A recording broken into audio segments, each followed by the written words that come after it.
రెండోది మోడీ గారు చెప్పిందంటే ఎస్సీ ఎస్టీని మేము బాగా స్ట్రెంగ్తన్ చేసామంటున్నాం. ఎస్సీ ఎస్టీ నీరుగా వచ్చింది బీజేపీ వాళ్ళు. ఎస్సీ ఎస్టీని ఒక కోర్టు జడ్జిమెంట్ వచ్చింది, మీరు వెంటనే మిస్యూజ్ చేస్తున్నారు ఎస్సీ ఎస్టీ కేసులు అని చేసి ఎస్సీ ఎస్టీ కేసులు పెట్టాలి అంటే ఇక్కడ ఒక అథారిటీ ఎస్ఎస్పి అప్రూవల్ ఉండాలి, అప్రూవింగ్ అథారిటీ అప్రూవల్ ఉంటేనే మీరు కేసు పెట్టాలని చెప్పి ఎస్సీ ఎస్టీ నీరుగా వచ్చారు. వాళ్ళు ఎందుకు అప్రూవల్ ఇస్తారు? ఇప్పుడు వాళ్ళు ఏమైనా ఎస్సీలు ఉంటారా?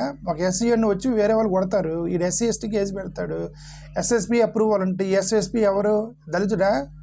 దళితుడైతేనే ఏది వీళ్ళ బాధలు అర్థమయ్యేది, వెంటనే కేసు పెట్టండి అనడానికి. ఇప్పుడు వీళ్ళు అప్రూవల్ ఇవ్వట్లేదు, ఎస్సీ ఎస్టీ కేసు నీరుగా అర్చారు బీజేపీ గవర్నమెంట్ వచ్చిన తర్వాత ఎస్సీ ఎస్టీ కేసు ఉన్నాయి. దీన్ని ప్రొటెస్ట్ చేస్తున్నప్పుడు 10 మంది దళితులు మధ్యప్రదేశ్లో చంపేశారు. ఎందుకంటే ధర్నా చేస్తున్నారు మీరు ఎస్సీ ఎస్టీ నీరు గారుస్తున్నారని.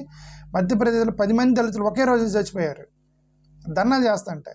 చివరికి మీ దళితులే చంపేశారని చెప్పేసి తిప్పారు. ఇది ఎస్సీ ఎస్టీ కేసుని స్ట్రెంగ్తన్ చేసింది బీజేపీ అనేది అబద్ధం. ఎస్సీ ఎస్టీ కేసు నీరుగా వచ్చింది బీజేపీ. ఓకే.